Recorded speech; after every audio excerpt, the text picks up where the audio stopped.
and it's very interesting. And if this job has taught me anything, it's to not promise anything, because you can't make a promise for these animals. You know, they're not machineries. They're not a piece of machinery. We cannot repair them. You know, I saw her that Sunday. She seemed perfectly healthy, perfectly fine. She entered the deer yard. She ate, and then next day she had passed away out in the pasture. So she's definitely not one of our oldest deer, but passed nonetheless. In the wild, does are seeing anywhere from 5 to 6 years, so still we're above average. That's good. So I wanted to talk a little bit about the veterinary procedures. This is the stuff that keeps me up at night. I've lost more sleep over vet rounds than I care to admit. Once you get these animals into a routine, they do very well. You know, they have their set routine, and they come in to feed. We observe them. You know, the veterinary procedures, like anybody's dog or cat, this is where the rubber hits the road. You know, I could have a normal total list of cats to complete for the day, but if something happened to Odin, God bless him, you know, the vet will just say to me, I can't make it down to the zoo today, you need to get him to Athens. How do we get a 26-pound lynx to Athens, right? So you have to think out of the box, and instead of just one box, it's 20-odd boxes, because all these animals operate differently. All the medication operates differently with the animals. The same thing that's used to knock down an elk wouldn't even slow down Malachi the wolf at all. You know, it's all their metabolisms. It's how the animal was designed. And then no wolves are like the wolf that we have either. You know, you have to really understand the animal's individual history and then the natural history of that species in the wild to really come up with a solution. One of my favorite parts of the job, but like I said, keeps me up at night. The farthest to the left, that is our resident old wolf, Malachi. He will be turning 15 this year. He is one tough old wolf to crack, that is for sure. It took me a couple vet rounds to actually get him in front of the vet. I would come in an hour early to work and actually try to creep in the wolf habitat and lay flat on the ground and crawl to him, because I know from the moment that he saw me, you know, I have my chances would go down drastically. And if you guys have noticed, or if you've driven around the zoo loop, there was a turkey blind in the wolf habitat for a good while. I have spent way more time in a turkey blind in a wolf habitat than I have in chasing actual turkeys, right? So he eventually got knocked down. We wanted to go easy on him. You know, we wanted to, you know, really minimize that medication we were going to give to him. I got him with the dart, and he didn't even feel it. You know, but you have to remember, Malachi's been knocked down probably 10 odd times in his life. You know, his metabolism is just ready, and he's such an anxious animal that he wants to get away from us that bad that he can just push his body through some immense things. So it was really great that we got him down, and he has a clean bill of health for being so old. Directly to the right, we have the on-site neuter of Odin. This was a great thing. I never really want to knock an animal down. I never want to take an animal off-site. Like I said before, when you step out of their everyday routines is where you get real risk. You know, that's when you get animals that don't wake up from sedation or stun or not. So we were able to do Odin everything, his neuter, right on site. We wanted to do that before he had access to Elsa, just so, you know, to drop the aggression chance. Our team designed a wildcat squeeze. There's a chamber that the wildcat can go into, and then the entire middle wall will push the wildcat up against the wall. So then instead of using a dart gun or something that's going to, you know, make a loud noise, or they're going to feel the dart hit them, you know, from a gun, we're able to push them hard against the wall, get them as calm as we can, and then just easily touch a syringe into them, which is something that you do with your pet at home. But, you know, we need the infrastructure to make that happen. In the middle there, we have our red fox, Jasper. The foxes are two young boys. They've come into quite a bit of conflict with each other that we're working on. That was just his yearly vet rounds. That was a rabies shot and everything. The foxes act very differently from each other, kind of like Elsa and Odin. Felix the black fox was somebody's pet, and this one was rescued from the wild.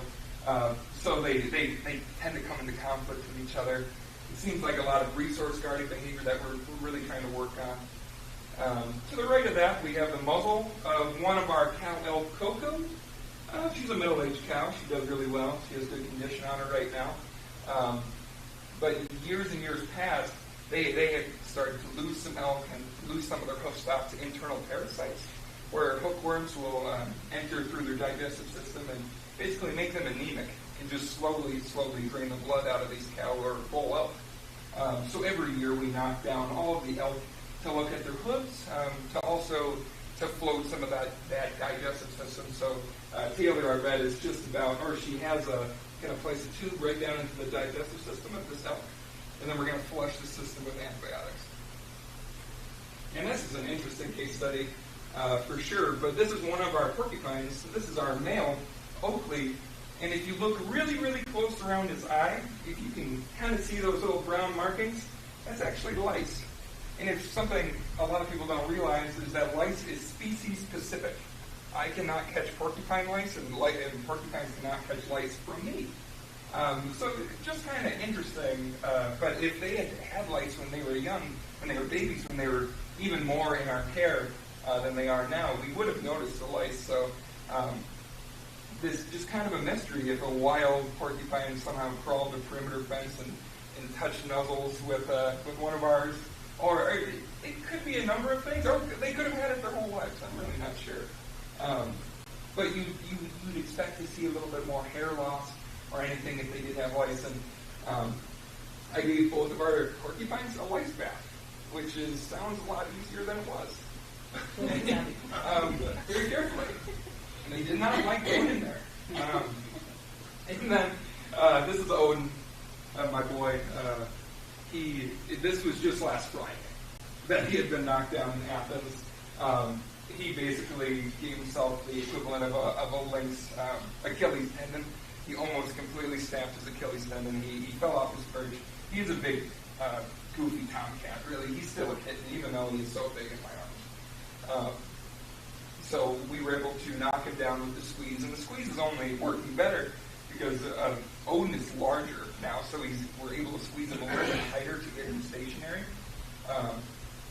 But he was very close to completely snapping the Achilles, and then he'd need surgery, and he'd have to spend overnight in Athens. So, a disaster averted for sure, but he's on medication now, and the vet said no climbing, no jumping for 2 weeks. Just like, if we're going to get your dog spayed or neutered or your house cat. I don't know how to tell him. If you guys have a better idea to not jump or climb, it'd be really great. But that's a little less than a pound, and that's a little over 26 pounds. And the change between these pictures is only 7 months. And lynxes actually grow until they're 3. So he is almost a quarter grown.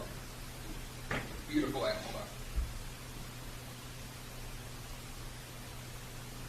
So on to our education and special events.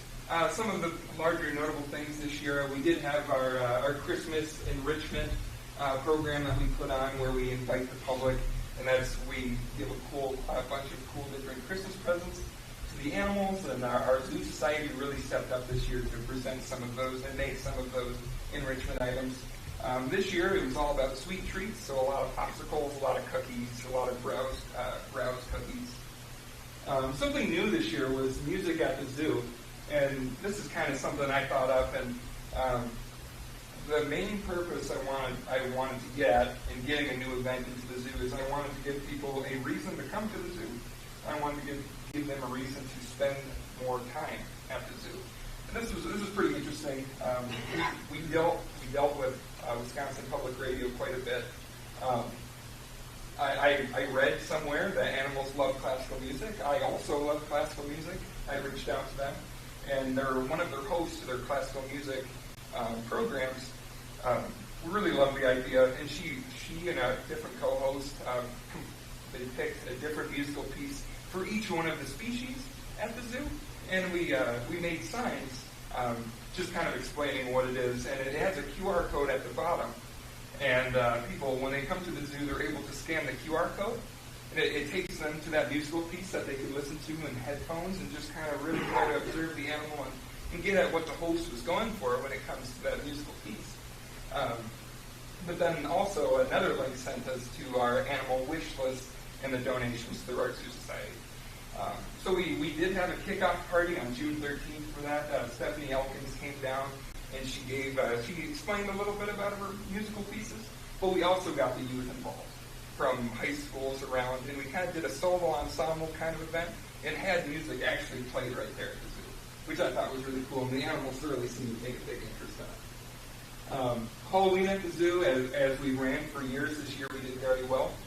We averaged more guests than we did last year, right around that 600 people mark, person mark.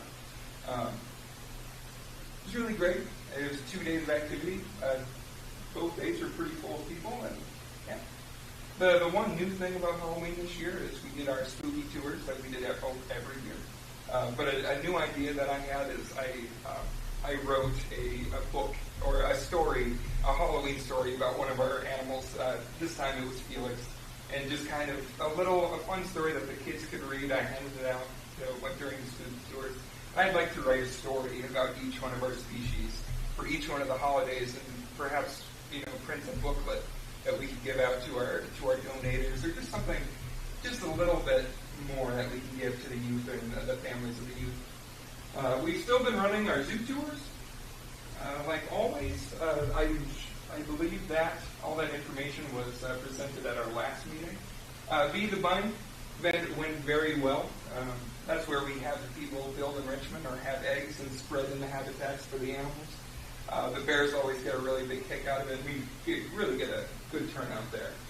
And on Wild Wednesdays, we did very well this year. I had a lot of returning faces, but some new faces too.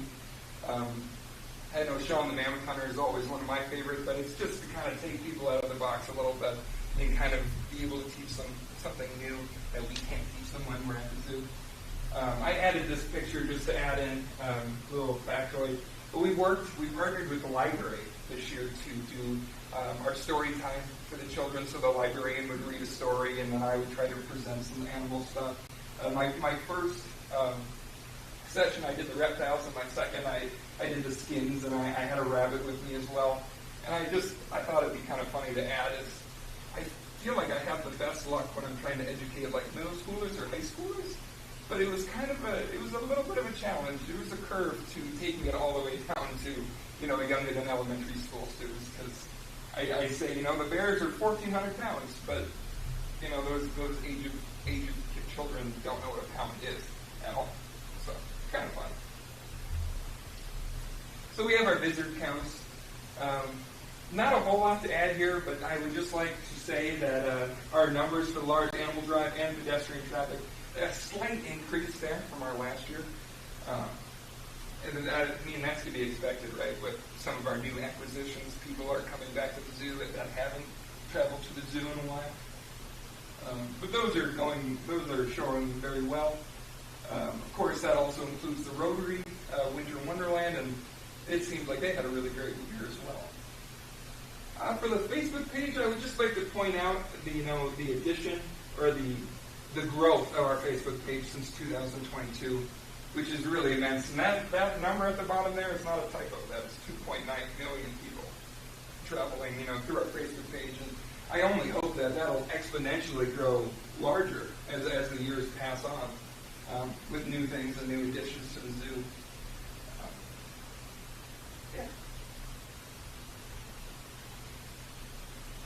So some of the highlights, another one of my goals that I really want to tell you guys about is I wanted to find a sustainable way to cut the diet cost of the zoo. For all the produce and all the vegetables fruits and vegetables that we're giving to the animals, Pick and Save, the Pick and Save we have here in town leads the entire country in the amount of food donated to us and the human shelter. So for our veggies and fruits, we're doing quite well, obviously. Where we get into some of that real cost is where we get into the meat, the protein. So throughout the last year, we found sources for salmon, white-tailed deer through the deer season, mice, and cattle. If you guys know a little bit about me, I was a butcher before I was a zookeeper, and not to go all ratatouille on you, but anyone can care for animals as long as the passion's there. And it's such an honor that I'm able to use some of the skills that I acquired from the butcher shop to really help our animals. Because when you're dealing with carnivores this large, it really pays how to cut meat, to know how to cut meat. So up there on the left, I have our new incubator. This incubator is the Cadillac of incubators, really. In the different drawers there, you can do 780 chicken eggs. So I'm never looking to totally, create all the protein on site for the animals, but any little way we can, cut the cost of some of these animals, and we can leave some of that money in the budget, and we can focus it on some of more of the care aspects, or some of their, the daily housekeeping things, just to make their lives easier and make our lives a little easier. So I'm really excited about the incubator. That'll supplement our chick cost just a little bit. Through this year, we've been working really closely with some of the youth in the community and some of our interns as well to create a better bird habitat, a songbird habitat for the zoo. And I'm not talking about an actual exhibit. I'm talking about the whole place. We added quite a few bird feeders and a lot of bird houses, a lot of bluebird houses. So that's doing really well. What I'm really trying to do is make Marshfield or make Wildwood a place for creatures great and small, and give people the reason to hang out and maybe bird watch just a little bit at the bird feeder. Some of our new things for the hoofstock animals. This is a bison fly and rub scrape. Pretty cool thing about this, I've gotten some experience with this with the livestock industry, but we noticed fly strike really bad this year on the bison for the first time. So this is really cool. This is offering something that they really want. They want something to scratch up against. But you fill all these tanks up with fly repellent. So just naturally, as they're going about their business and they're playing, they're covering themselves with fly repellent. And there is a feeding station on the inside of the fly repellent mask that is really great for minerals. So we're supplementing some of the hoofstocks in the bison's minerals just a little bit more. We had the bison water hydrant fixed this last summer. This was something, it was really difficult to get water to the bison this last winter because the water would freeze right down into that well and then into the pipes. So that was quite a bit of renovation. But the water pressure is really great now, and something that we really needed. Maybe not the most glamorous thing, but something we really needed. In addition to that, some of our renovations, we laid new floors in the Wildcat building and the Bear building. The Wildcat building was just horribly sloped. When we did wash down in there and use water, the water would be very hesitant to go down the drain. So we were able to really re-sculpt that and make it a little bit easier on us for cleaning. In the bear dens there on the right, the concrete was just picking up a little bit where they were being fed. The bears had been in that exhibit, for 10 years. They celebrated 10 years old just last year. And some of the concrete was picking up, and we were a little concerned about the concrete maybe passing through the bear. So both the floors are doing really well. They're holding. They haven't really started to scuff up yet. Some more habitat additions to the animals. For the fox exhibit, the boys have come into conflict with each other. We wanted to provide just a little bit more space. This kind of came through vertical space. We've given them more areas to rip around into. And just some housekeeping things there. And then for the addition into the raptors, we're looking at, redoing most of the hard shelter that the raptors are provided. If you guys have been to the zoo, you know that the raptor exhibits are completely, uncovered. So they're at the elements when they want to be. But we have a lot of these small hard shelters that they can actually go up into and perch in and get out of the rain a little bit. So just make it a little easier on them. So for looking ahead, the wolf exhibit improvements, that was on last year's report. Of course, we're waiting for Malachi to pass, unfortunately, before we do some of our additions to the wolf habitat. I get the most flack probably about the wolf habitat, and the whole reason I needed a turkey blind to try to catch Malachi was that we have no way of bringing the wolves into the den or, being able to separate them from other wolves. So, in addition to Malachi, it's really out of the question. And we'll be looking to drop some of the dead trees in there as well. I would like For my next thing, I would like to take the bird habitat stage just one little step further and become a certified Audubon habitat. That's when we're placed on a map, and we do become a destination for birders. That people are going to want to spend just a little more time. And the certification process, it's not that difficult, so I think we're already on the right path. A new quarantine space, we're really due for it. Right now, we only have the 2 quarantine spaces, and pretty reliably, I'll have a bird, Amelia the peregrine falcon, in one of the quarantine chambers because she's seasonal and you can't really keep herself that warm in the winter. And we have Jasper, who's in the other quarantine room right now. So we kind of have a seasonal and acquisition. We really need an acquisition, or an emergency. Sorry, that's what I meant to say. So that would be really great. On the bottom left there, we have increased interactive signage. We see all the signs when we go to every zoo, right? Every zoo really needs something that the kids can spread out their arms and say how wide they are compared to a bird of prey. That'll just, give the kids just a little bit more activity, to relate with our zoo and to our habitats. Hoofstock renovations. This is something that's, a necessity with our audads.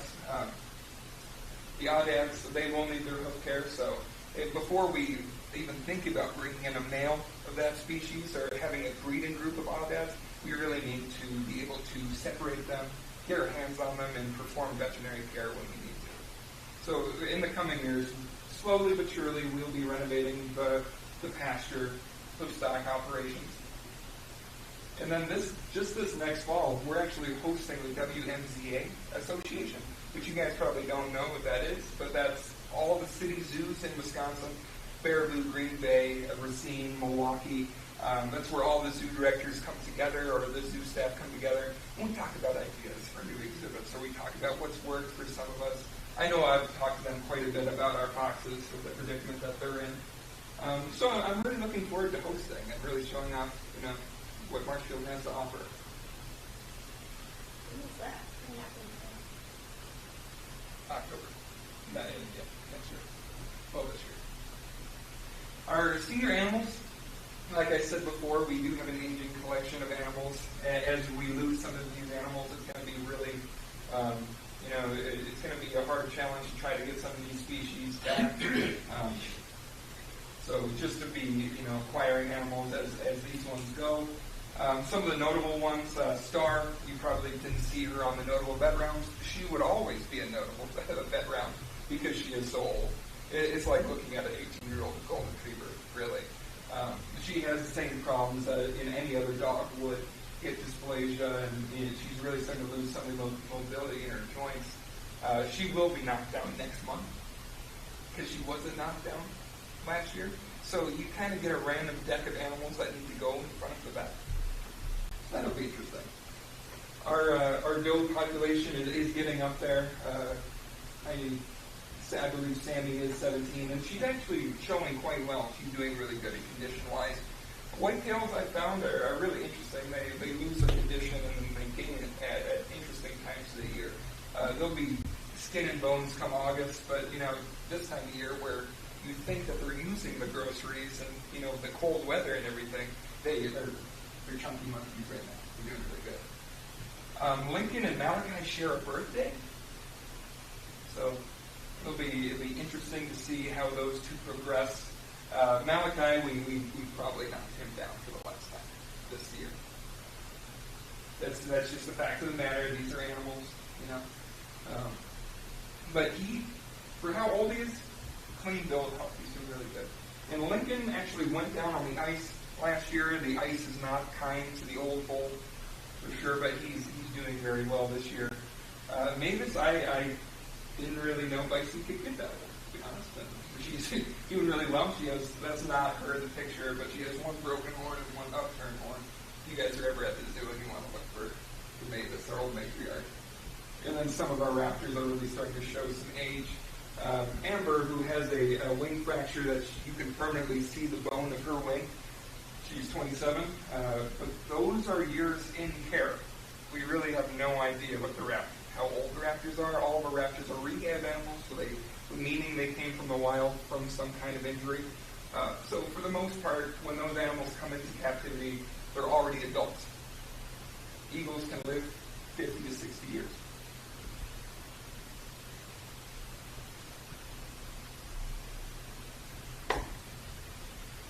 Any questions for Kyle? Just a comment or two. Thanks for commenting, and I always, this is like my favorite report every year. And it's not just because of you. You know, Sarah did a nice job prior, but I can see your passion, you know, for the animals, and I like to hear about the intricacies about, you know, sedation and, you know, each different animal. It's really interesting to me, so I really appreciate you coming.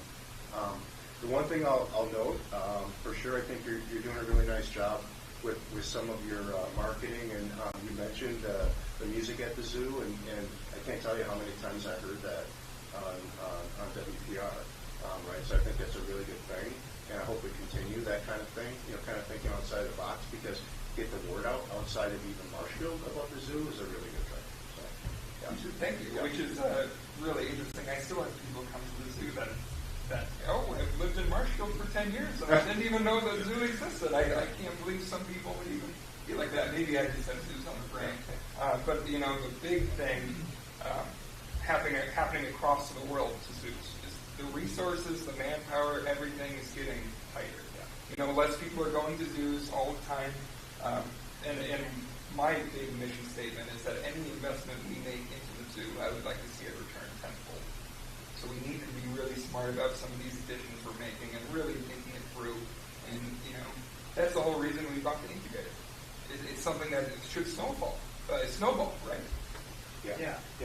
And I think, you know, what you're doing with Facebook and whoever is taking those photos and posting them out there, it's a great thing. Those are engaging photos, and they're always interesting. And that's why you're seeing, you know, just a ridiculous number of Facebook hits now, right? Because people like that. It's the real world. And it's the politics and the news, right? They want stuff like this. So it's really good. Yeah, it's a second John's comment. I can see your passion, and I think you're doing it, and I appreciate that. And the investment in what we have is important. And I myself, I follow those videos, and I really enjoyed that. So that is also great. The 2.9, is that followers, right? That's just acting. That's people passing. Yeah. Okay. That's it. Yeah. I enjoyed those. And so it's really great. Good work. The question is there any thought or discussion about a way to when we track the visitors, like where they're from, where they're coming from? That hasn't been done, but it is very fascinating. I will get, you know, bear nuts traveling all the way from Pennsylvania just for a chance to look at Kodiak bears, and then I'll have, you know, Amish families that will come, you know, from the Amish communities around Marshfield in the summer. It's just a massive spread of people. Well, thank you again for coming, Kyle. I do really appreciate, especially your attention to detail in your report, and the fact that you're financially conscious. We've had a rough year as far as that goes, so every little bit helps. Any other comments? Great job. Yep. It's really a huge draw for the whole city, so we're doing a great job. And enthusiasm and bringing kids in, and it's the whole thing. It's so good. We do it for the kids, right? Yeah. I always tell myself that. Awesome. All right, moving on. Our next item on the agenda is community group use of OPEB. Yeah, the last two meetings, in our November meeting as well as our December meeting, the committee talked about the use of the Oak Avenue Community Center. Majority of those rooms are used by the Park and Recreation, Dust Gym, the Community Foundation, Marshfield Civic Band, the Zoological Society, Marshfield Youth Soccer Association, and Marshfield Warrior Football.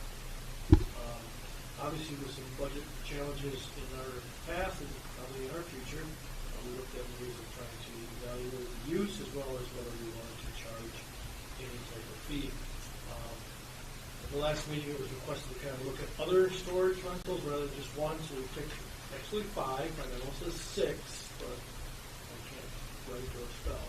So it's really just 5 rental companies we looked at. And the one anomaly of those rental units is the one that's says secure storage. Yeah, that's the heated one of the guy keeps on the ranch. So it's a little different. That's why that price is much higher. So on the next page is the table, a bunch of tables that we have. One table talks about the top one, which is the usage or the square footage of each group. That's that red table that displays how many square foot they have. The next one going down, the next table is the storage units. These are the 5 storage places we got prices from, and that's the average per square foot. So you can see it ranges from 34 cents a square foot to $1 OP a square foot. The graph or table to your right is the Oak Avenue budget. That just tells you the deficit that the budget is facing in that area. It's always faced that budget. This is nothing new. This is nothing changing. This is just a reflection of what that reflection means. Now down below, the green table shows a number of rates if we were to use the 5 from above, which is front storage, decoder storage, 186 storage, Midwest storage, and secure storage. If you applied those numbers to the math, you'd get about $1,600 for the first one, which is about 34 cents a square foot. The next two, Acorn and 186 storage, are the same price at 40 cents a square foot. And then Midwest is 41 cents, and that comes to about $1,800. And the last one is secure storage, is $1 per square foot, about $1,800. And then if you times that by the year, that shows you the bottom number of what it costs for total revenue for the year. Each of these groups, I want to note, are unique and provide, I would say, a really good amenity or resource for our community. I think you guys are all familiar with the Zoological Society. And the next group, MISA, which is our soccer organization, uses it for storage. Gus Gym, I think you guys are familiar with that organization, but they use it upstairs for boxing. The tackle football group is just the tackle football group in town, they use it for storage. The foundation is the community foundation, they use it for keep kids warm. And then the civic band keeps all of their music. Bob's here tonight to explain what any good questions specific with the civic band or the band itself, what they use for storage. And they keep all of their music and information in that room. By no means are we saying that a fee should be charged, and in no way are we saying $1 should be charged or 34 cents should be charged. It's up to the community what they think might be charged, if at all. And if one group is charged a different rate or not at all, that's up to the group.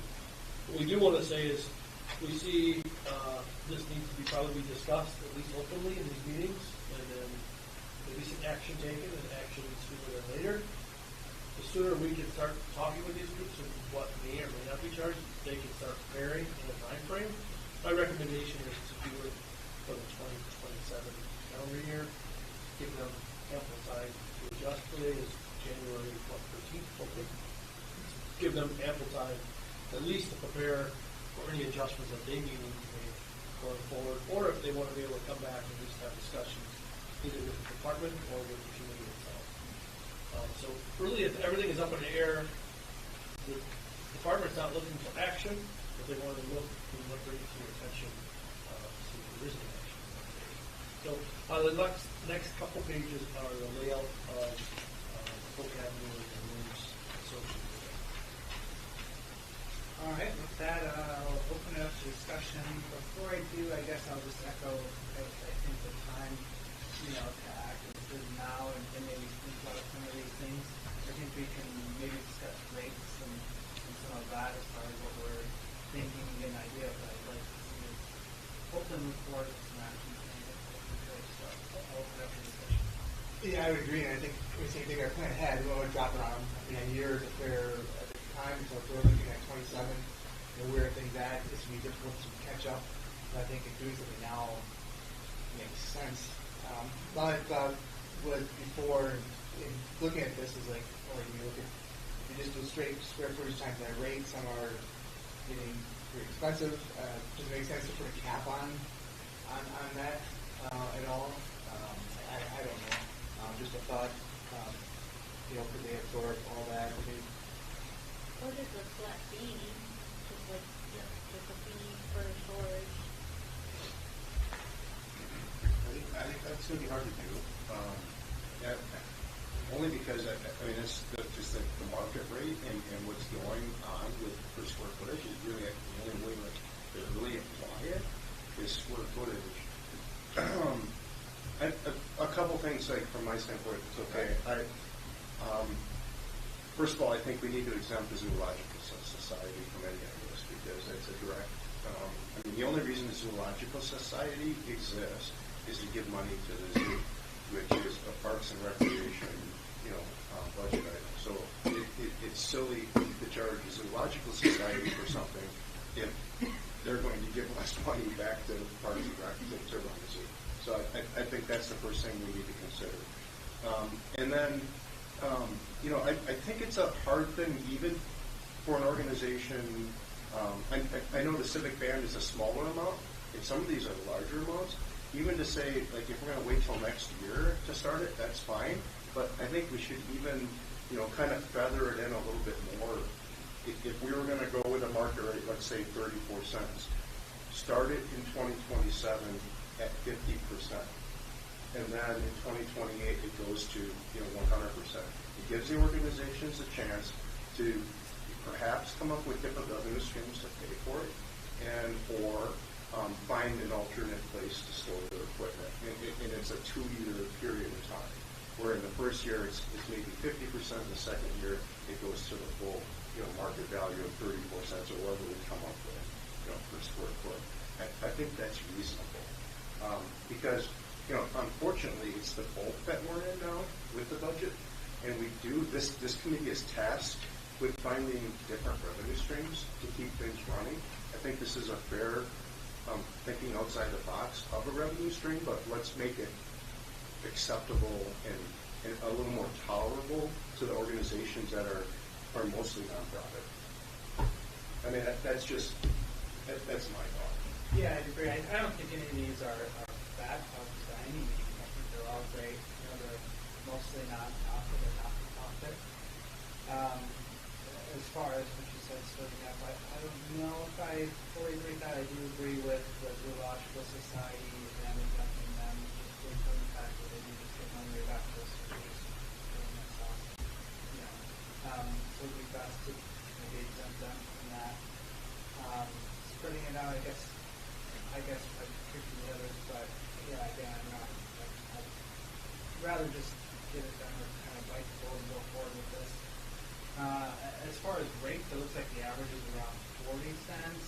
If you look at the five we have, I think somewhere between the low end and 40 cents makes sense to me as far as the rate, but that's all interesting. I did have a question about it. So do these organizations that have these spaces, do they have like keys to have access to the building whenever? Mm-hmm. Okay. I would be interested, I guess, to hear from these groups, like how many of them would be able to pay to stay there, because then it's like we're talking about this as kind of an assured revenue, but if we tell them they have to pay and they all leave, we're not getting any revenue out of it. Like, what are the chances that other groups would be like, oh, we'll use that space and pay you for it? Because, there's a chance that we could just say, okay, we're going to try and make money out of this, and then ultimately not actually get any revenue out of it if none of them are able to do it. Now, I think some of them probably would, be able to, especially the smaller amounts might be able to. And it's not about making money, right? It's about just covering the cost. Offsetting, right.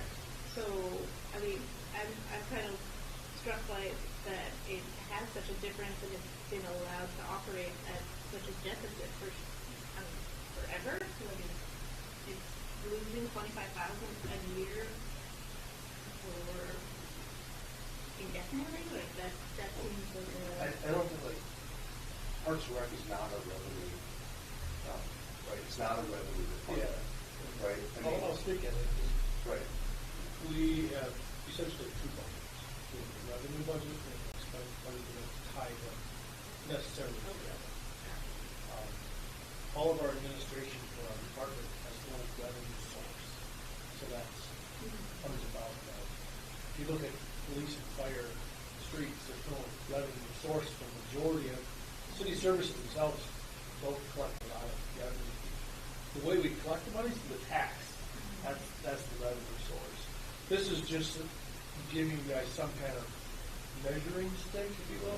There is no reason we need to make money. There's no reason we need to cover our costs, because we may not cover the costs in this building. We still have revenue expenses in this building, as well as recreation and vanity and so on and so forth. But we look at it from a city's perspective overall. Is it a service? Is it essential? Is there a way to cover more money or generate more money? And is it fair back to the world? That's part of the way we're covering that. Yeah, that's something that's kind of a benefit of what communities that do have options as far as revenue streams. A lot of the permits, the streets has that once they put out tolls or something like that. But we can offset that. It looks like around that 40 cents mark is probably the closest to fully offsetting that 25,000. That wouldn't be nice. I think we have to make a lot of tough decisions this year as far as denying people things. Yeah, that seems like a much easier call than closing the park or right.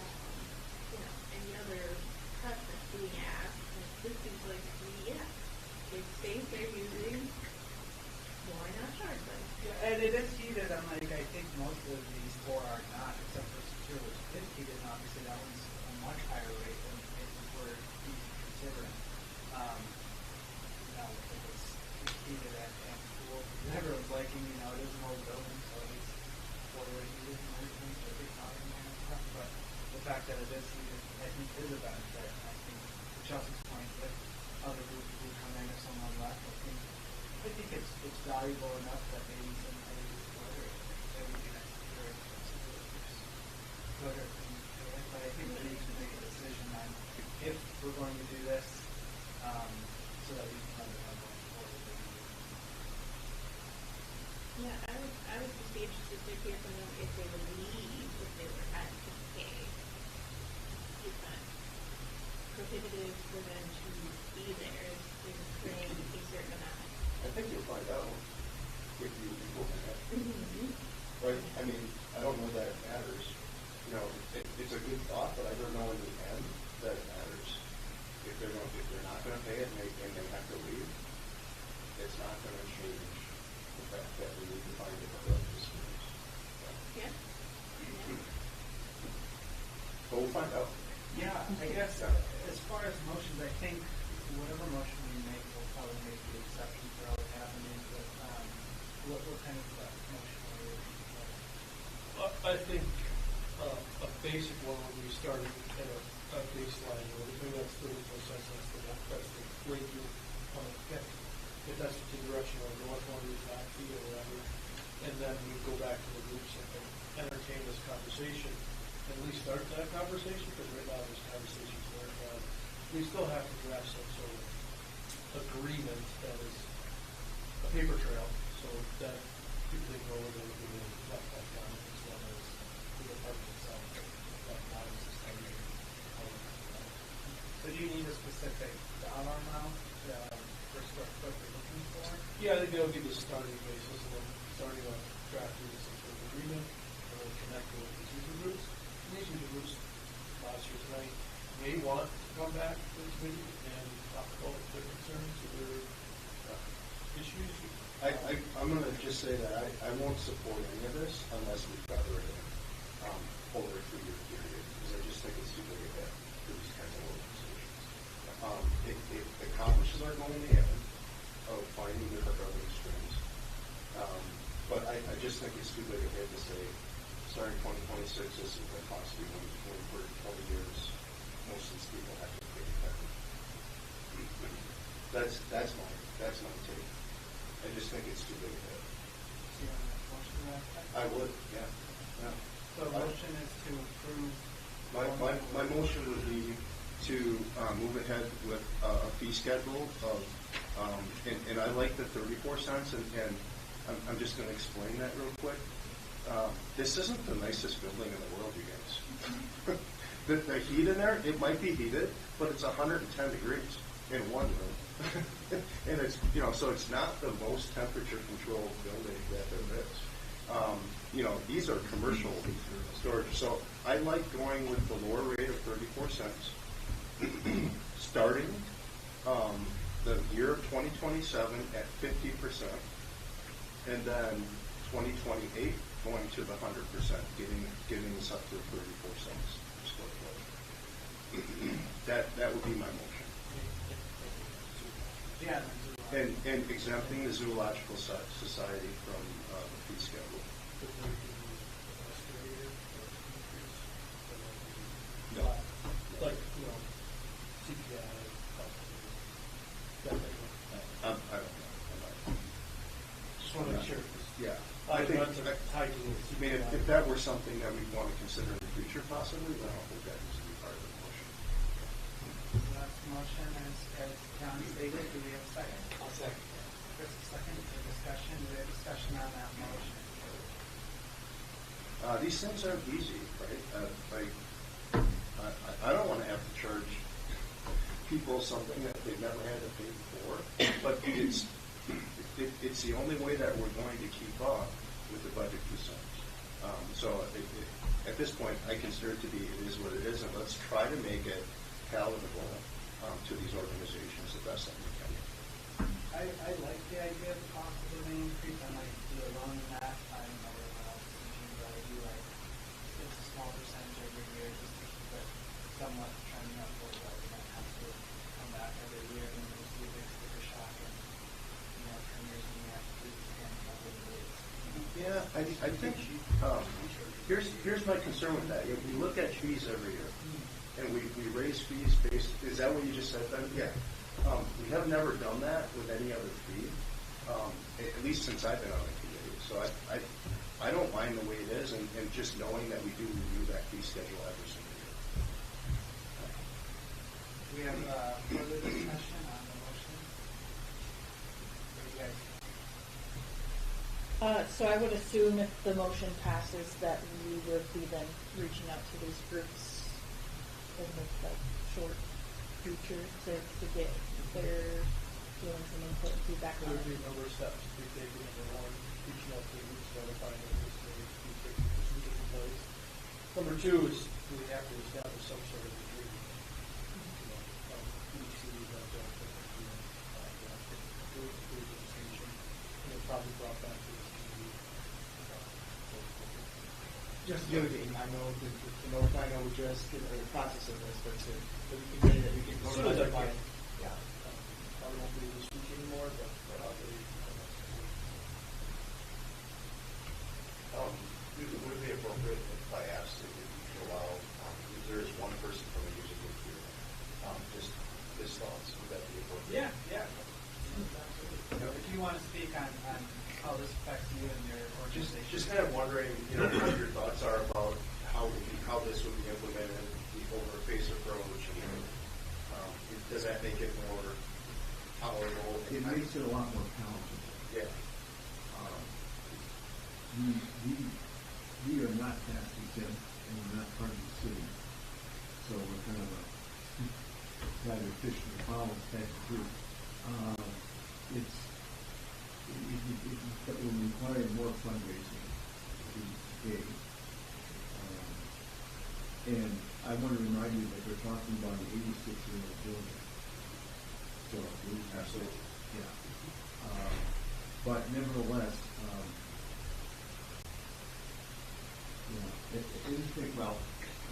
anything that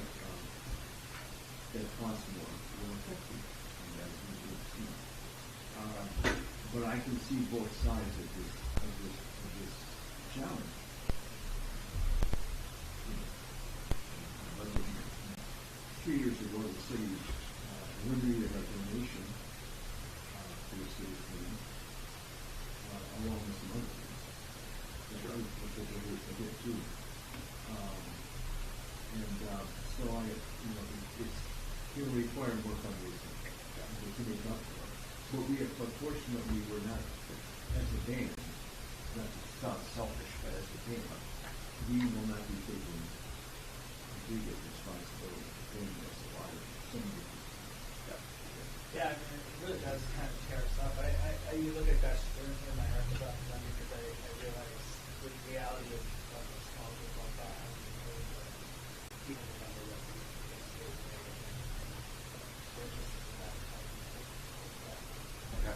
appreciate that. I didn't mean to put you on the spot.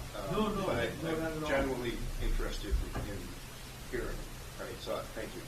Yeah, you want my, Yep. Can I ask, do you guys use any other spot in the city? Is there any other place that you looked at or considered going to? You guys feel like this is? after last month's meeting, I did approach the Chestnut Center for the Arts. And they would be willing to provide us with a room for people in music. But it's, and again, I don't know, it would be interesting to see if it's what we're talking about. But other than that, I haven't really thought about the ultimate space. They're sentimentally attached to the state. Well, no, It's an expensive movement too. no, although I must say the receipts have improved. So we were just down there today, and it's 76 degrees in our room, which is tolerable. I was wearing this hooded sweatshirt, not so bad. My concern is that the civic day income is a really good thing. Obviously, you can't predict if people will give you money, not give you money, keep it going.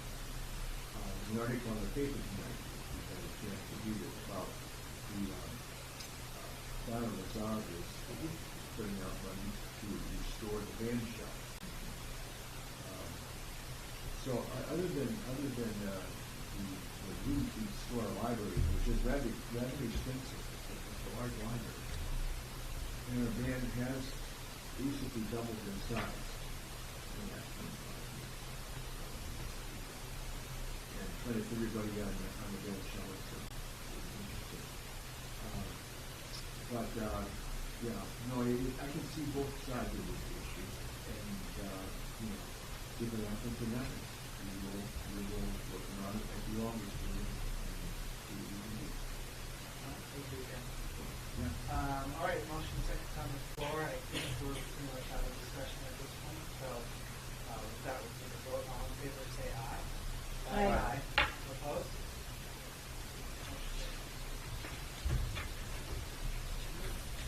Okay, moving on to reports.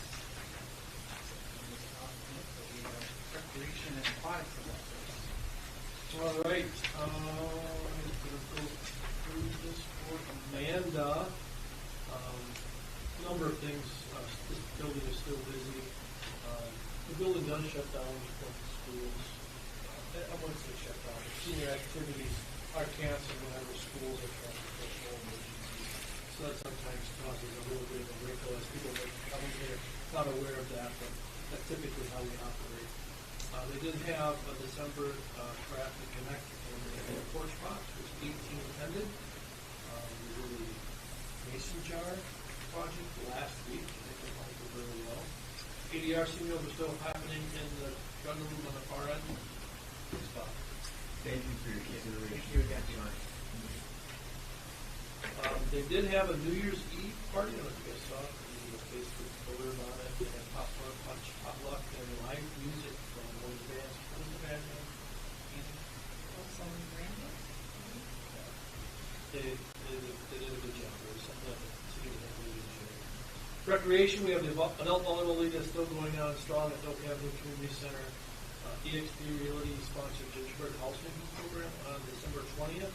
Pickleball, we did a class of 8 participants. A volunteer instructor that is still being put at Oak Avenue on a regular basis. They would like to have a standalone facility every day, all day. And then we had family fun days and open gyms in December. Funless camping as well.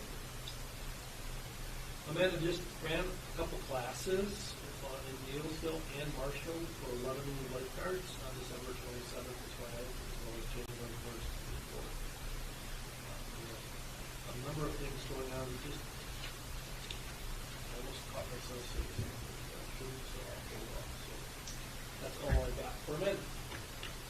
Okay, I think John's going to drop, but to Amanda's credit, I just want to say in a comment, I think she's doing a really good job with the aquatic side of things. I know it's hard. It's been kids lifeguard certified and getting everyone up to and running to make that event possible. And it seems like it's almost a job kids want to do now versus it was like one team trying to get people early on. So I think that's really better. Does anyone have any comments or questions? I had a question about the hiring. When does the start? I think I just saw somebody ask the lifeguard We are starting now. hiring. Oh, okay. Go back to the meetings. That was posted yet, but it'll be posted shortly. So we'll start the hiring for the meeting with HR this week, and we'll start real soon. When I say real soon, usually by